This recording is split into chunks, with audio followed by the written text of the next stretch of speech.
Спиди, добър вечер. Добър вечер. Искам да си поръча едно хамбургерче. Да, с Искам кокорен, обаче ще може ли да му променим малко рецептата? какво да му направим пицата? Ами, да му махнем някои неща само. Да, кажете какво да няма.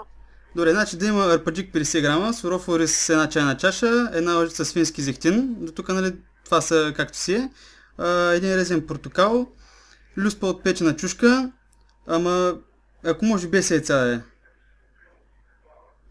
Ало? Момент, може ли само колегата да ви вземе поръчката, че аз имам малко работа? Да.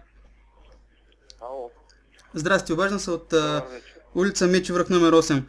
Значи искам един ококорен, само че ако може, нали да... Къде? Улица Мечи връх номер 8. Мечи връх ли? Ако може, значи 50 грама арпаджик, суров ориз на чайна лъжица, една лъжица свински зехтин, до тук си е имате както грешка. трябва. Нямаме такива неща. И резен портокал.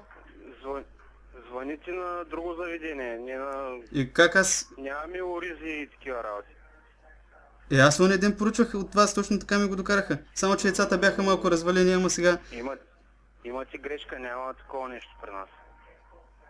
И как аз съм го поръчвал? Няма. Ориз имаше вътре с свинската пържола, с зехтина му, с лютеницата и печена чушка по френски.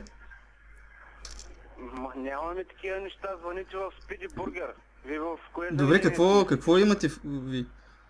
Значи ние имаме арабски сандвичи, хамбургери, палачинки, принцеси, такива работи. Значи един арабски тогава ще искам, аз те са малко по-черни, чак да ми отива.